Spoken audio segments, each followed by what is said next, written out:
Hello, good afternoon, everyone. Thank you so much for joining me here today. We'll get started just in a moment to see a few more people joining us.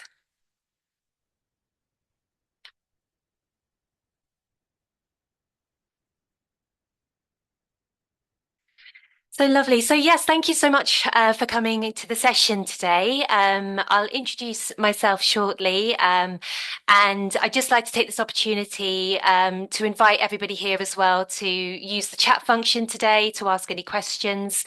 I'll be really interested to know, your background, where you're coming from, whether you're supporting students who are exploring careers with psychology or yourself are exploring the field as an area of interest as well.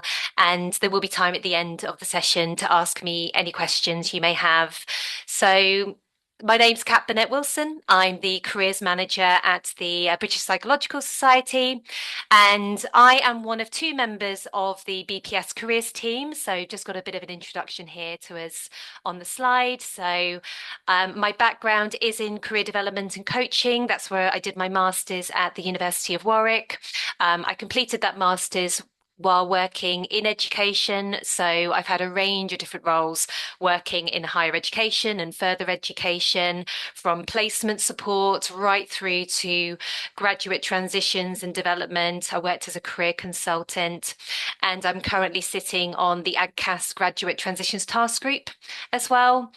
Prior to my work in education, I worked in the charitable sector in corporate and community fundraising.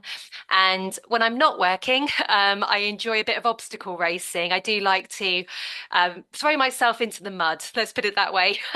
And I'm lucky enough to be on the national team for GB at the moment as well, which is really, really fun.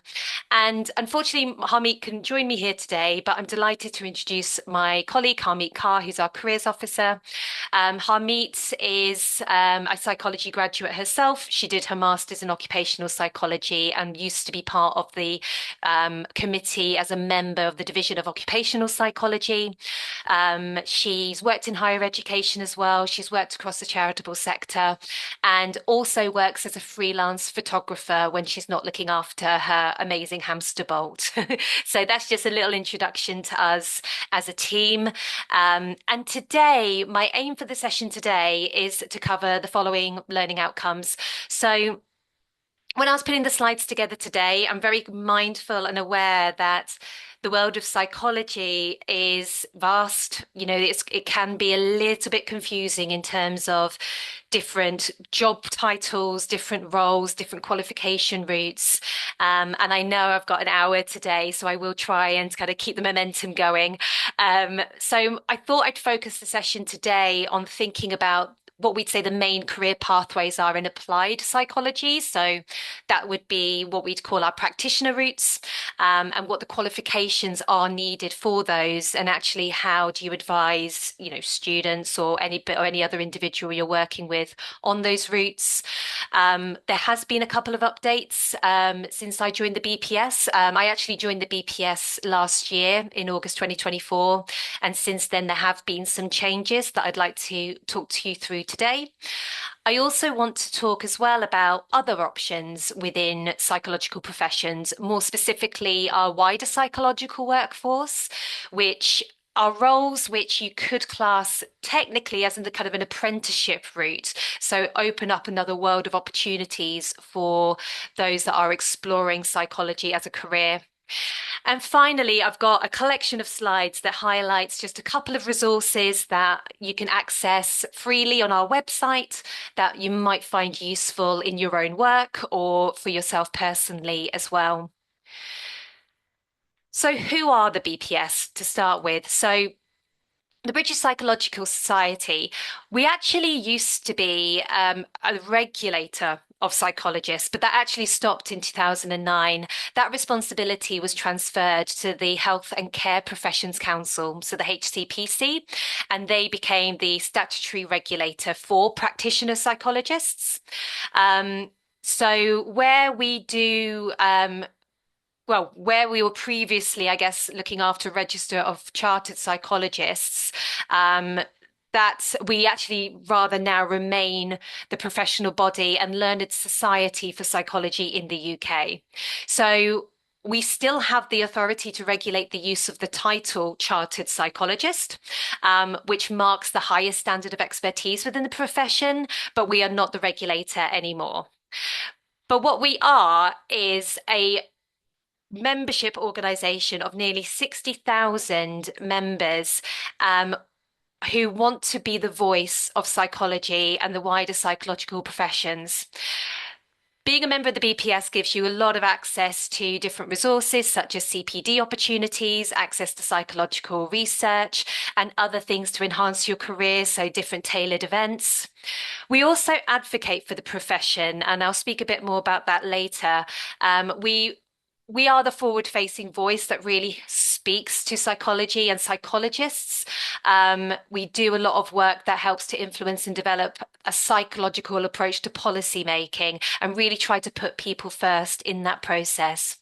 And also, we are a huge community of different psychologists and psychological professions, and we try to enable as much networking as part of that as well. And that's through a range, again, of different initiatives, including things like mentoring or through our member networks as well. So that's just a quick intro to the BPS. And for the rest of the presentation, I'm going to be speaking more around careers and some experiences I've had kind of working with individuals exploring psychology as a qualification. And I'm also going to break down the different options in the practitioner route shortly as well. So where can a psychology degree take you?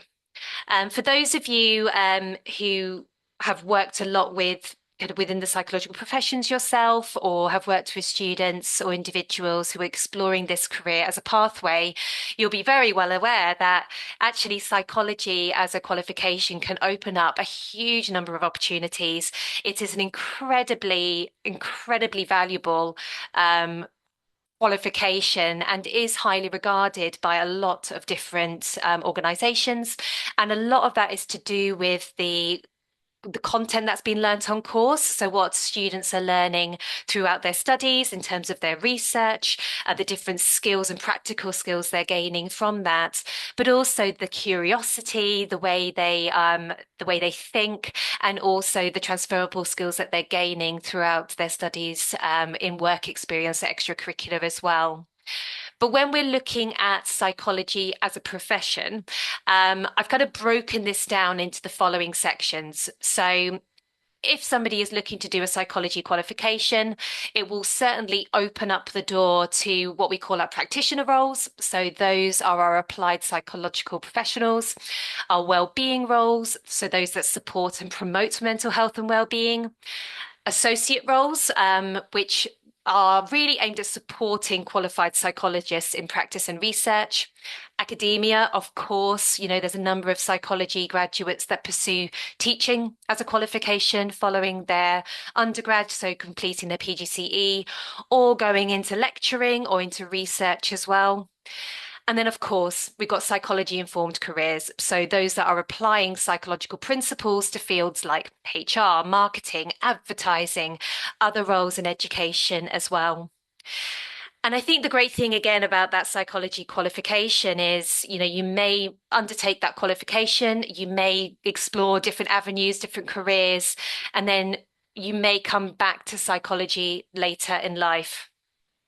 Which does bring me to my first point when it comes to thinking about psychology and thinking about what course or what qualification you should be thinking about when pursuing this as a profession. Where to start? I get a lot of inquiries through the BPS from students or individuals that are looking to retrain about whether they can use their work experience or their some of it could be quite extensive work experience working in certain professions, and are able to gain a kind of a practitioner role like an educational psychologist, clinical psychologist role without the undergraduate psychology degree or conversion degree that's BPS accredited. Unfortunately, you would need to complete that BPS accredited qualification prior to starting on the route to become a psychologist. What that means is all programs that are accredited by the BPS, they have gone through a very rigorous kind of criteria, and it means that every course and program has been assessed by the British Psychological Society and has successfully met our quality standards. So that's to do with academic quality, content, and training. So we'd want students to know that these programs, though they feel confident that they are receiving the education that aligns with professional standards in psychology. And that threads right through to when you're applying for HCPC, kind of once you've been kind of going through the regulated part of it. So that's if you're wanting to become a practitioner psychologist. So it's really, really important that qualification is completed. And that can be done through an undergraduate degree or, as I say, a BPS accredited postgraduate conversion course. So undergraduate degree may apply to a lot of people who are exploring it as a career early on in their career, or if somebody's thinking about coming back into the psychological profession or thinking about becoming a psychologist later in life, there's the option of doing a conversion degree, which is BPS accredited.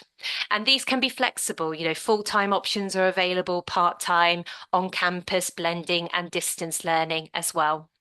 So my first kind of signpost would be to, if you're unsure whether a course is accredited or not, we do have a web page where you can search for accredited qualifications there and just make sure that the course that yourself or your students or the person you're working with is viewing has that BPS accreditation, because it opens that door, or it's that stepping stone into future kind of study into the different psychological professions.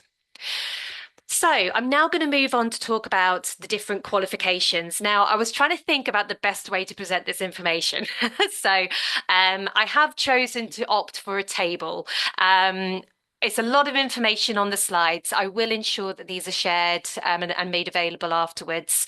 But what I wanted to try and do is just try to break down the different practitioner routes. So these are what we would call our protected titles in psychology that do need the HCPC a kind of approval, and you would qualify for that HCPC approval through these training routes. But it is a lot of information, so I will try and kind of break it down as easily as I can. So step one, thinking about the doctorate options when you come to kind of qualifying in psychology. So there's different training routes for each of these. The first slide does present those the way you are required to do a doctorate. Some people confuse this with a PhD. Now, PhD in psychology is absolutely an option, but the doctorate is actually for anybody that is wanting to pursue the very specific qualifications in clinical, educational, and counselling psychology, as for this example. And it combines a mixture of the supervision. So it will be supervised by a HCPC registered psychologist.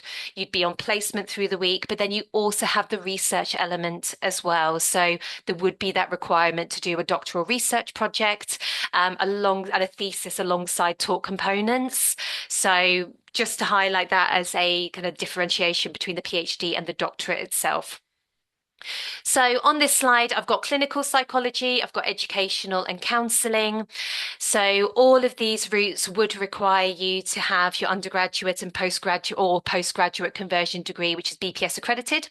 I should have mentioned earlier, the reason for also doing that BPS accredited qualification is it gives you graduate basis for chartership, so graduate membership of the BPS.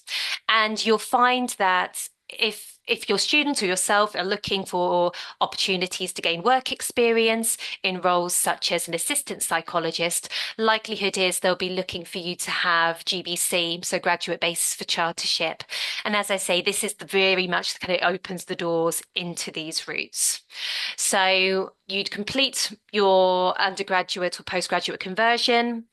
For all of these routes, you'd also be looking at work experience. Now, work experience would be important throughout your undergraduate, throughout your postgraduate, and then after it as well, to try and gain as much relevant experience and being able to evidence transferable skills when you come to applying for these doctorates. And then you'd apply specifically to that doctorate, depending on whichever route it is that you wish to take. So I won't go into these in great detail because it'll be a very, very long session, but hopefully you've been able to kind of get a snapshot of the differentiation between these different roles. I think something I will mention for all of them is, I think when you're thinking about psychology as a profession, I think especially working with young people, there's the idea that the role is very much that kind of one-to-one support, group one-to-one support, offering that support for quite a range of different mental health concerns. Or if you're working in education, that kind of working with young people and working kind of with groups and providing that emotional support. These roles are more than that in terms of they do that, but they also offer a whole range of different roles within supervision. They offer consultancy. A lot of the clinical psychologists, educational psychologists, and counselling psychologists may also work in academia and research, and they also may be working on service development as well. So they're quite broad, multifaceted roles in themselves. So that would be your doctorate routes that have that very kind of linear progression route. There is also an option for the practitioner psychologist routes to have to do a doctorate or what we call a BPS qualification. Now, we offer a number of different postgraduate qualifications across a number of different domains in psychology, which I'll talk about now. And it really does depend on the individual which route they would prefer to go down. So the doctorate route would be very similar to the one before.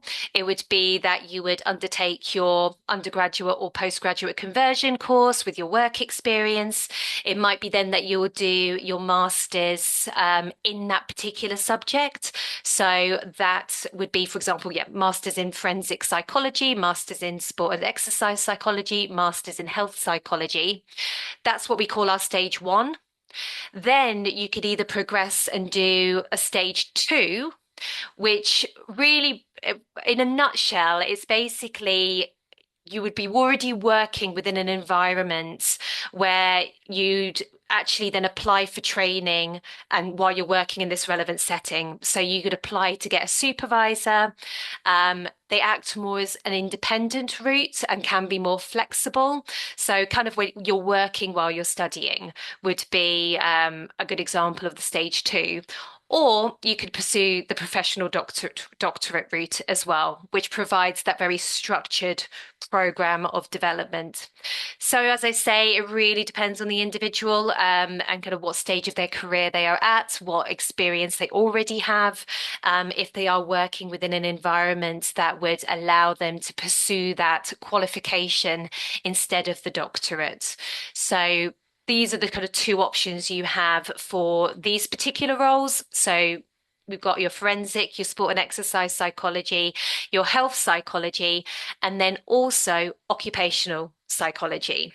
So again, this route can be done either as a stage two or stage one and a stage two, or you could pursue a doctorate. And the doctorate on offer at the moment for occupational psychology is at Birkbeck University only. So just as a reminder, with these routes, so these are all the routes that we call our protected titles. So on completion of all of these courses or all of these training routes and qualifications, the individual can apply to the HCPC and can use the title of psychologist and with that particular, whichever domain they're working in, so they can call themselves an occupational psychologist or a sport and exercise psychologist, etc. The next one that would fall underneath the kind of BPS qualification bracket would be neuropsychology. So you can't do a doctorate in neuropsychology. However, the route to become a neuropsychologist would be actually completing either a doctorate in clinical psychology, a doctorate in counselling psychology, or a doctorate in educational psychology. So the expectation is you would already be a chartered member of the BPS. You'd already have completed those training routes, and then you can apply to do the qualification in neuropsychology as well. So this is the one of the qualifications we have that is just a BPS qualification following doctorates. So, a quick update on qualifications because there has been some changes over these recent years. So, with counselling psychology, there used to be the option of completing the stage two. So you'd either be able to do the doctorate in counselling psychology, or you could do the stage two in counselling psychology. At the moment, that qualification is under consultation.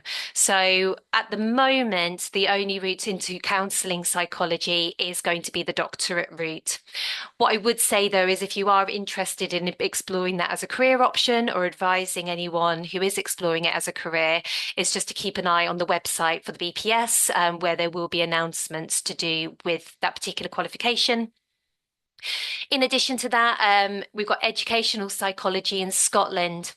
So, educational psychology in Scotland used to follow a similar format of doing a master's but in educational psychology, followed by a further qualification and training.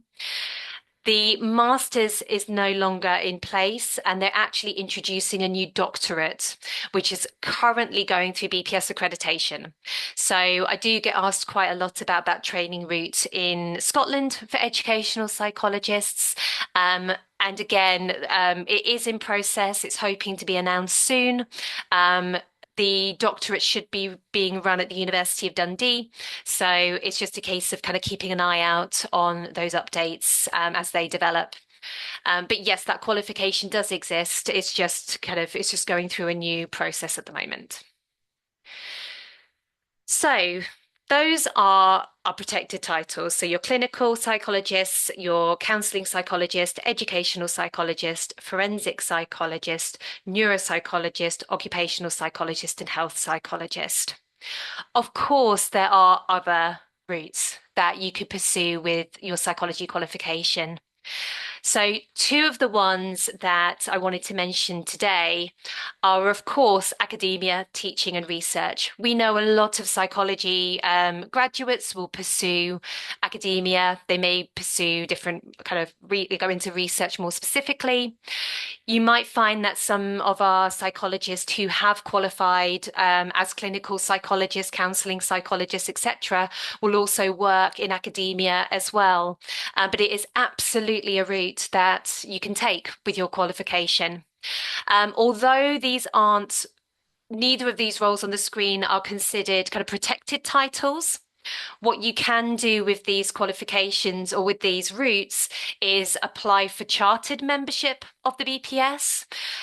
So it's a professional title that demonstrates that somebody has gone through specific or highly trained, experienced, and meet the top standards in psychology.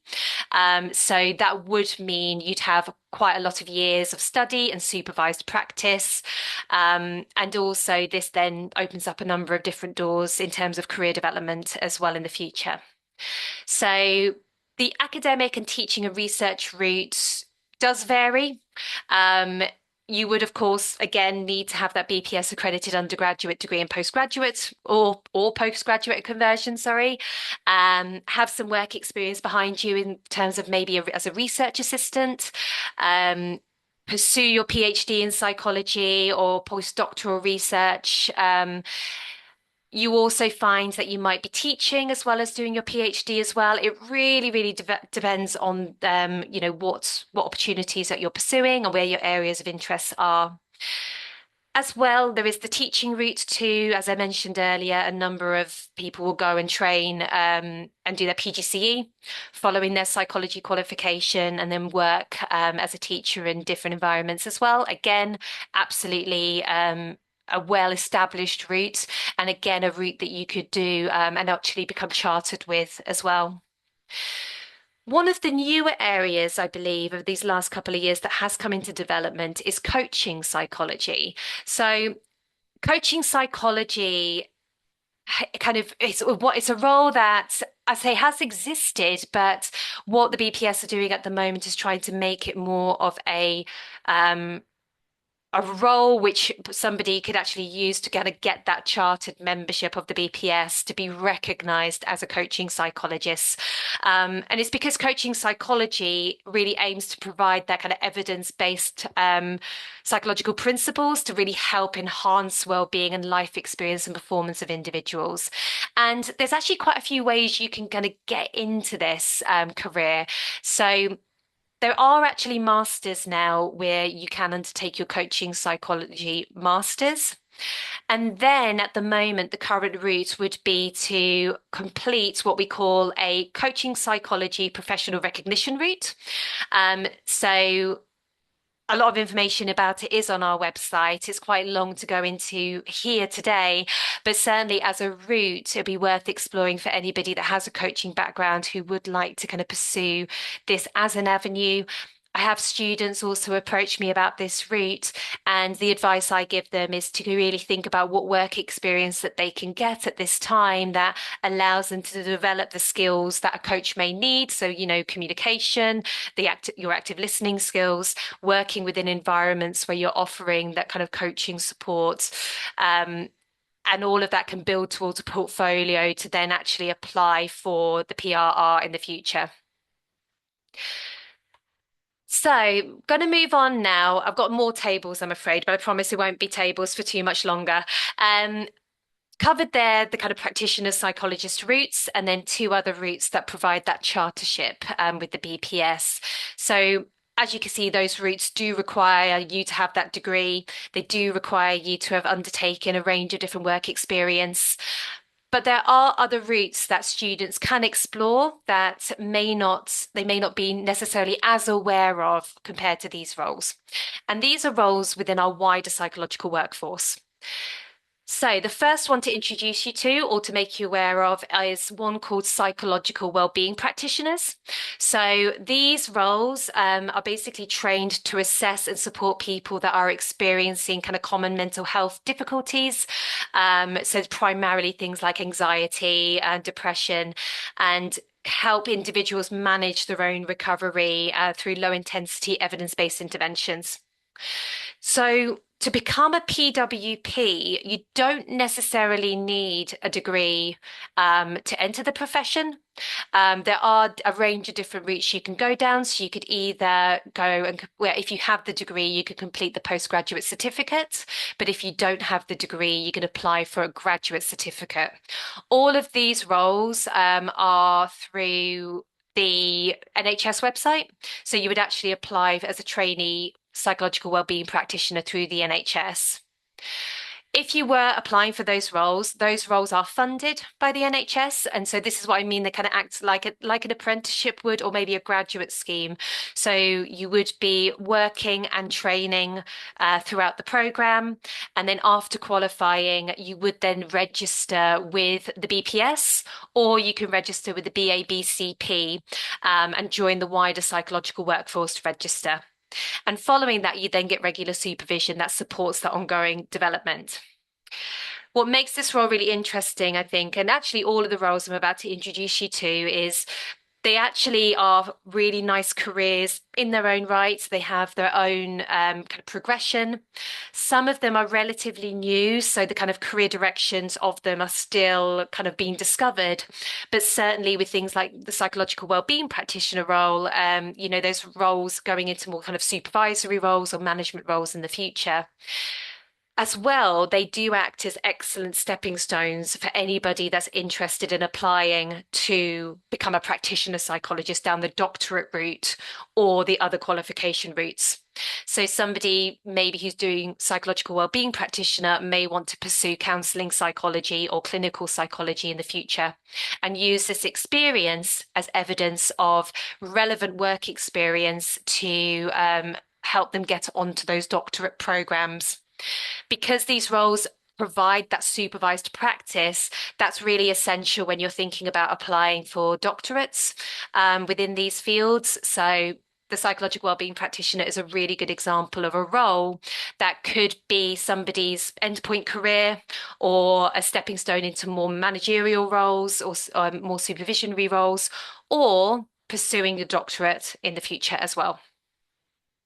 We then have children's wellbeing practitioner roles. So again, these roles focus on young people, again, really kind of focusing more on mental health difficulties such as anxiety or behavioral challenges. It's more kind of providing that kind of shorter intervention with these individuals. Um, and again, you can apply to these roles without a degree or with a degree. There are different options available. Again, all advertised on the NHS Jobs website. This would be under trainee children's wellbeing practitioner. I won't go into great detail on the next kind of steps because it's quite similar to the above, but the training for this would last a year. And again, it's split between university and then working in a children and young person's mental health service. And so that would be established by the NHS trust that you would be working with. Again, once qualified, you'd either register with the BPS or the BABCP. Um, then we come to a mental health and wellbeing practitioners. Again, very similar approach in terms of the qualification and the training route. You don't necessarily need a degree for these routes. I think the key actually with a lot of these roles is that you can demonstrate in your application that you can study at degree level. So yep, you could either, with a degree, pursue the postgraduate certificate. If you don't have a degree, you would pursue a graduate certificate. Again, advertised through the NHS. And again, it combines that training and the on-the-job learning as well. Educational mental health practitioners is the next one. So this role very similar to mental health and wellbeing practitioner, but has more of a focus on the kind of education. So working with children and young people within schools. As again, you could have the degree, you don't have to have the degree, it really depends. But again, that work experience and that ability to evidence that you can study at a degree level and that you have relevant work experience would be valuable in your application. Okay, nearly there with the table or the tables, and then we'll have a little interlude where I'll show you a video before we start the next part of the session. So these two roles, again, I think are really interesting examples. Like I think all of the roles I've mentioned here act as really good stepping stones into applying for future doctorates or different BPS qualifications.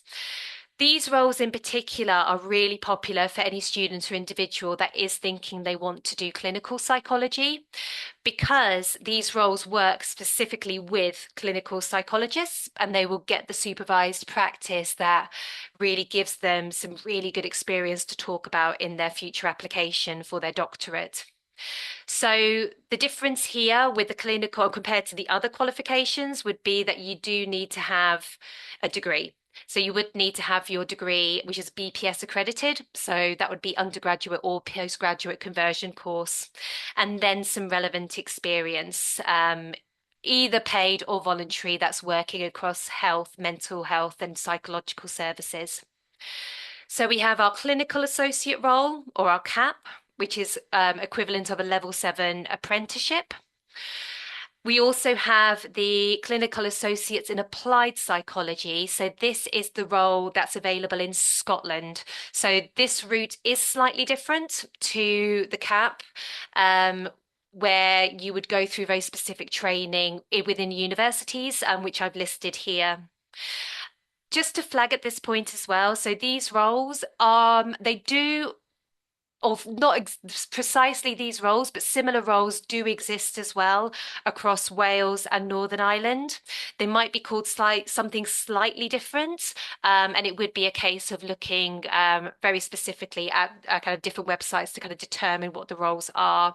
I think the key with anyone that is exploring these roles with a view to either thinking about kind of professional development within kind of the NHS in particular, is to think about having that supervised practice. I think that's really important, especially when you're thinking clinical associate or clinical associate applied psychology. But but yeah, I think when you're looking at these roles, they might be called something slightly different. I think at the moment, I think there are going to be, particularly, I'm thinking the clinical associate and applied psychology role might be being developed in Northern Ireland. It might be under a slightly different name at the moment.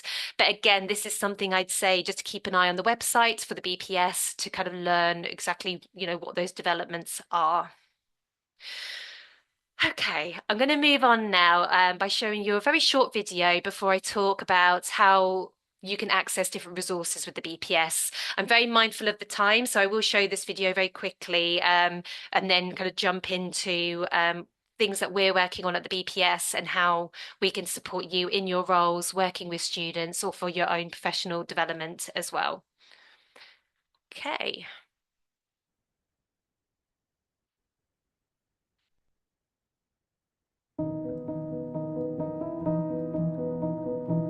Psychology matters because it can change lives. Simple as that.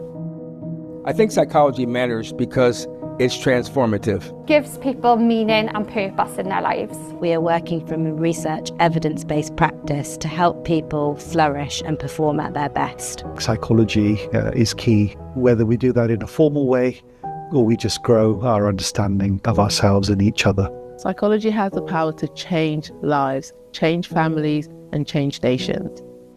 I have been really fortunate to attend 3 Olympic Games for Team GB, and that has been such an honour. But I think actually what you might expect to be my proudest moment would be supporting an athlete winning some amazing medals. But really, I think my proudest moments come from where I've supported those athletes when they're really, really struggling and dealing with that absolute devastation of not having come home with a medal is hard. But I'm really proud that I can be there to support them through that. Recently, I was at a conference and I heard someone say, Doctor, Diddy, do you remember me? And, to my surprise, it was a gentleman that I had the privilege of treating about 10 years ago.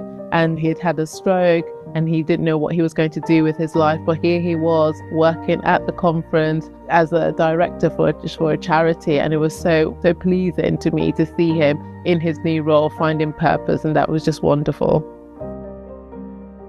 So over the years, I've worked with many people, but one particular individual does stand out. This young man really struggled. He was fretful, anxious, very depressed, negative thoughts overtaking his mind. And after our work, his mum said to me that the sessions had literally saved his life. We come here in a collaborative spirit. Everyone here's point of view and experience is equally valid. Working with families is an incredible honour. You get to have so many different experiences and learn from so many different situations. I was very proud to have been contacted to write a psychological opinion and statement in the high courts around a hair discrimination case of a 13-year-old student who was excluded from school because he was wearing cultural Pacific hairstyles, namely cornrows. I felt very, very proud that I was able to write a psychological statement or opinion to render a very successful decision for this young fella. I particularly remember one young person who was homeless, had been in the criminal justice system, was using substances, and actually by working psychologically I was able to support them to re-engage back into education and complete their degree. I think what makes me proud about being a psychologist is doing something that feels meaningful at the end of the day. It's a real blessing to be able to do what I do, enjoy what I do, and to make some difference, however small, to people's lives. If you have one person that believes in you, one person that holds the hope for you, then you can achieve great things.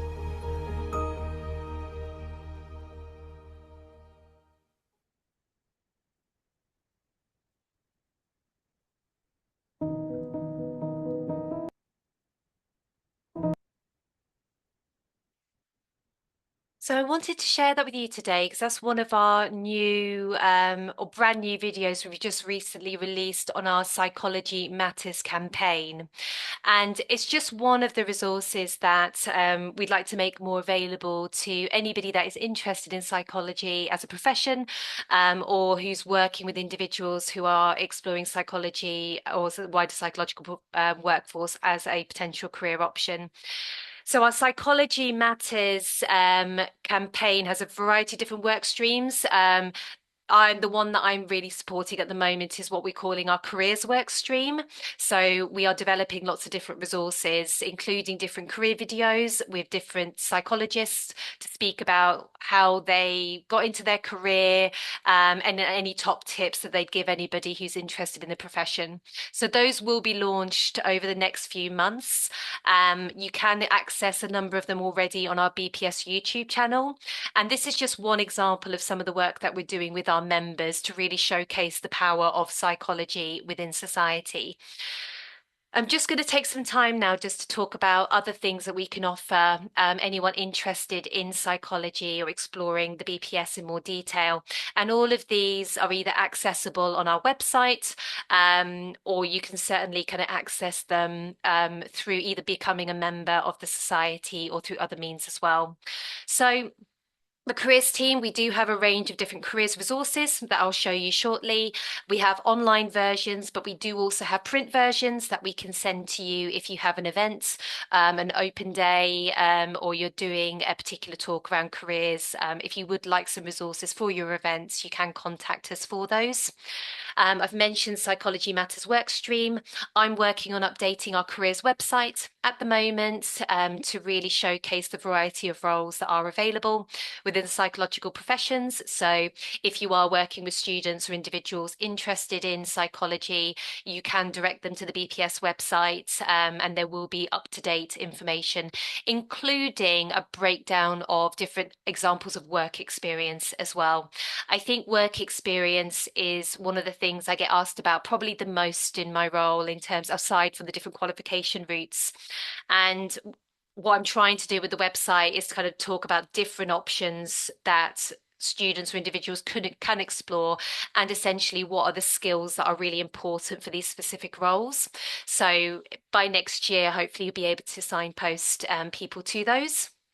We also do have a careers team newsletter. So if you would like to be added to that, please do email me. I've got my email address at the end.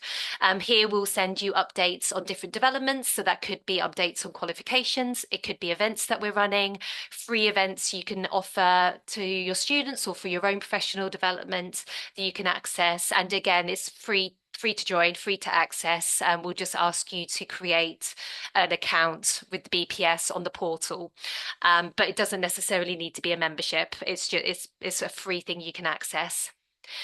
We also have a lot of resources on our BPS member networks page, which I'll talk about more in a moment. Our BPS Psychology Careers Festival, which is taking place in February next year. I'm also currently working with the Open University and the BACP to launch a MOOC in 2026. And so that's going to be a course that talks about the different careers in psychology and therapy.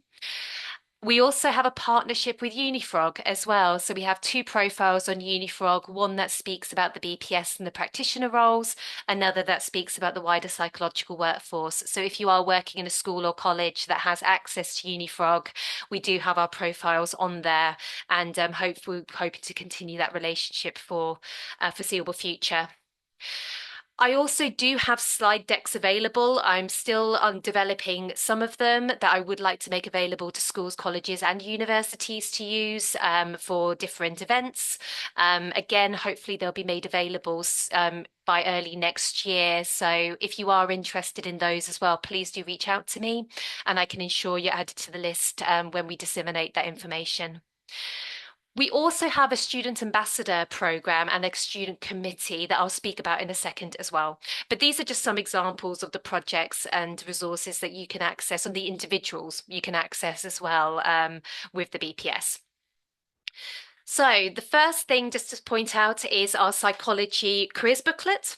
We don't have these in print at the moment, but we do have an online version that we're keeping up to date. So that can be accessed through the QR code or on our website as well. I'd say I will make sure that these are available to you after the session today to access. Speaking about the complicated routes in terms of qualifications for some of the psychological professions, we have created route maps, which we hope provides a visual step-by-step guide into these professions. And so these are available for free access on our website. Again, you can scan the QR code or visit Additional Careers Resources, BPS. You can actually put that into Google and it will pop up. And they are under career maps. We do have hard copies of these as well, should you want them for events. We also have something called our Directory of Voluntary Career Speakers. So these are members of the BPS that have applied to join a directory of voluntary career speakers. So these are people that you can contact to come to your school, come to your college, come to your university to speak about their field of psychology or more broadly about careers in psychology. It's an open directory. You can access it through the link there. So if you are thinking you'd like to have representation from somebody within the profession or from the BPS, do take a look on the directory to see if there's anybody local that you can approach. We also have a number of resources through our Division of Academics, Researchers and Teachers in Psychology, our DART-P. They've teamed up with the Association for the Teaching of Psychology, so ATP, to create a free toolkit. All of this is available on the website. It's open access. It's free to use. I've not included the link on this slide written, but you can scan the QR code. Equally, if you search for Teachers Toolkit, BPS, it will come up as well. And there's a huge range of resources on there, for everything from careers in psychology, job profiles to revision study skills and slide decks that you can use as well. We also have a really vast member network. So our BPS member networks, they're groups within the BPS that bring together members who've got a particular interest in a field of psychology.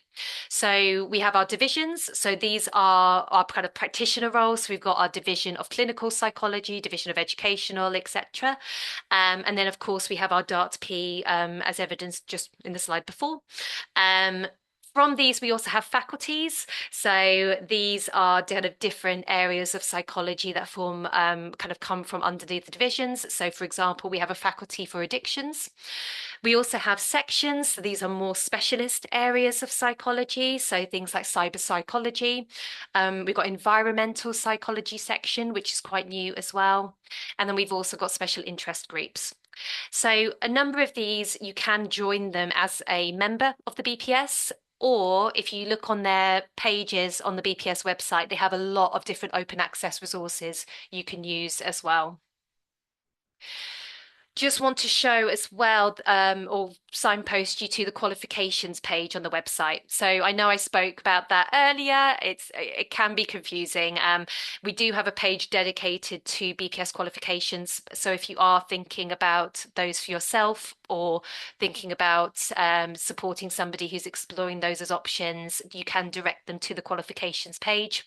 There you'll find a full breakdown of core requirements, eligibility criteria, how to apply, and a lot of them have really good guidance on exactly what they're looking for from the individual to apply for these particular qualifications. So I would recommend heading over there.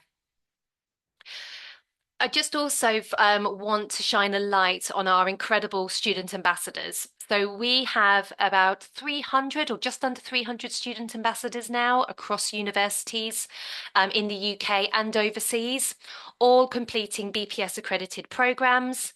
And their role is to promote psychology careers and the BPS and BPS membership to students. But it's more than that.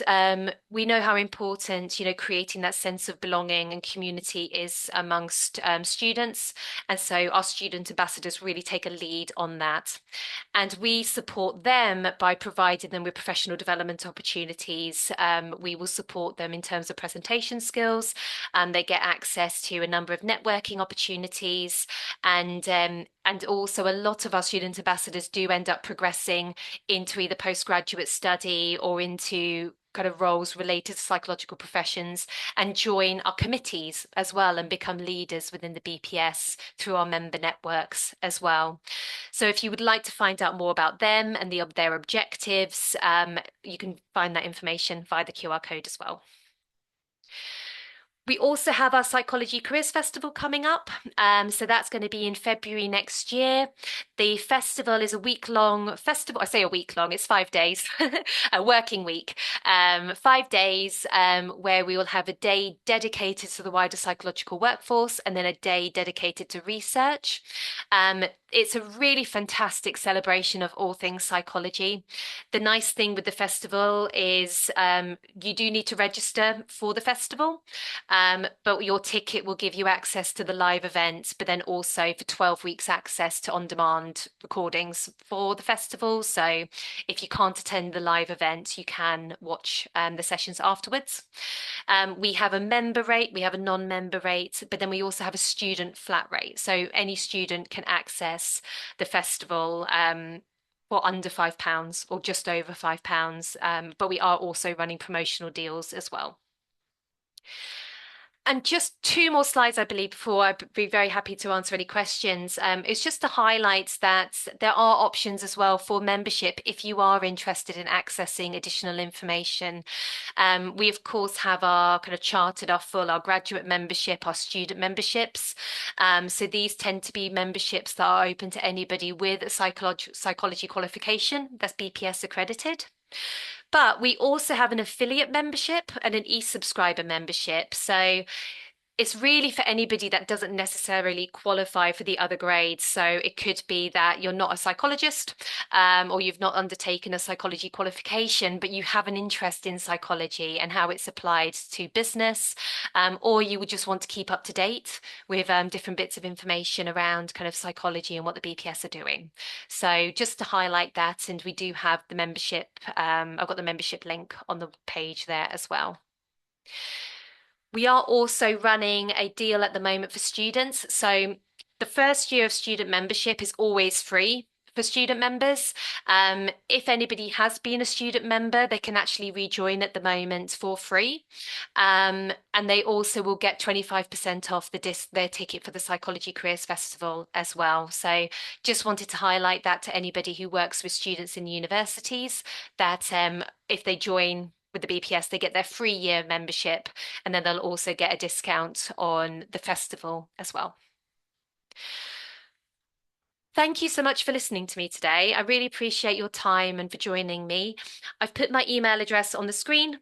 And then if you did want to contact the membership team, I've got the link there as well. But yeah, do please reach out if you've got any questions, any comments, any feedback from today. It's an interesting one, trying to kind of cover everything within the one session. I'd be very open to talking about any other option or any other sessions that might be of interest. But yes, I do hope you found the session useful today. And yep, I welcome any questions. Thank you very much, Kat. That was a really very, very thorough and informative session. We've got a question in the chat. This is from Ashley Gibbs. And Ashley would like to know how to find out more about how students who are age 16 plus can strengthen their applications for a psychology degree. They're keen to find relevant work experience, but that's quite difficult. So if you could offer any advice speaking to that, that would be very helpful.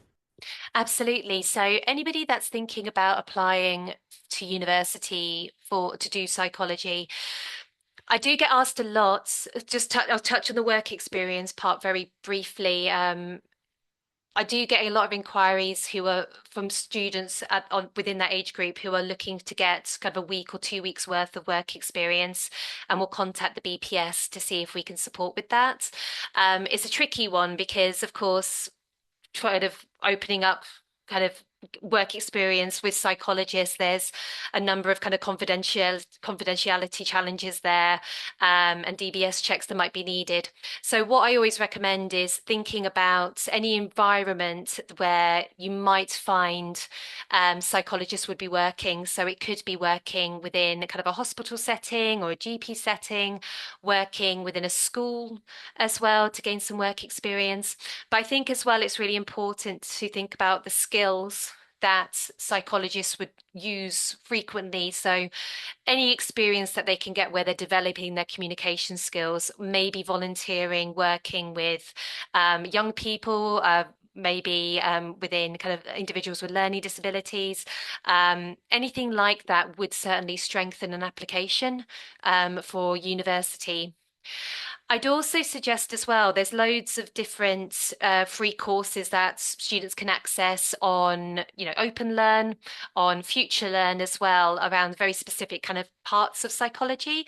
I think doing that as well just demonstrates that kind of extracurricular interest in the world of psychology, and will show a university admissions team that they've gone kind of that extra step to learn more about kind of maybe different areas of psychology and preparation. Certainly the volunteering part. So, thinking about where students can volunteer within environments where you may find psychologists. And then any additional kind of reading as well, I think would be really interesting. We have a lot of articles and a lot of kind of publication recommendations on our magazine called The Psychologist, which again is open access. So if students want to visit there, they can get a source of huge amount of information there, which then kind of gives recommendations for different kind of books and things like that. So I certainly think anything that can showcase that they've kind of demonstrating transferable skills, the active listening, the communication, is really, really important. And then showing, that added interest in the profession by doing maybe an additional free course or that extended reading as well. Thank you very much. We've got another question. This is from Rosie Gann. Rosie says, a lot of the students I work with in years 11 to 13 are interested in psychology degrees, but they are sometimes put off by how competitive or oversubscribed the degrees are. Likewise, the perception that there aren't many jobs available as a psychologist. Would you say the roles you mentioned are still growth areas, or are they saturated? Really, really good question. It's, it can be competitive. I think that's fair to say. I think especially when you're looking at applications to, as an example, it's just the first one that popped into my head because we do have a paper on this that I can actually share with the pack as well. With clinical psychology, I do think people are really interested in clinical psychology, but it takes me forever to get there. It's going to be really competitive when I get there. And then, there are no roles. I wouldn't necessarily say there aren't any roles. I would say that can be a competitive process. But there are more and more roles being made available in the training part for the kind of practitioner routes. Again, it depends on the route of interest. But I would also say that, and kind of going back to something I spoke about earlier on, I think actually doing a psychology degree, absolutely, it opens that door into these routes. But actually doing a psychology degree does open up a whole other world of opportunities as well. I spoke very specifically about the kind of practitioner roles today. Of course, we've got the wider workforce roles I mentioned as well. But, there are students that may decide to take their psychology qualification going down a counselling route. So not counselling psychology, but into kind of a different area. So kind of more towards the BACP routes. And then actually, the roles that you see psychologists do in advertising and marketing and games development. I think the actual transferable nature of the psychology degree is really important as well. And, at a later date, if they did want to revisit, they can certainly come back to apply for training. But yeah, it's hard to kind of answer that in one go because they are so different, the routes. But I do I do. I mean, I do work for the BPS, but of course, I've worked as a career consultant with psychology students for many years. And, the different career routes you see psychology students go into are so vast. I wouldn't want people to be put off by the kind of the practitioner routes, seeing them as competitive and difficult to get into, and very like the limited job perception. I'd certainly say do your research, keep an eye on developments within the sectors, but also look at actually what else that degree and that qualification can give somebody as well. Hopefully I've answered that question. That was a really roundabout way of saying it. Thank you. I think that was a very helpful answer. So I think we've come to the end of our time now, Kat. Thank you very much. Thank you, everyone. Thanks so much for joining me. And do reach out to me if you have any further questions.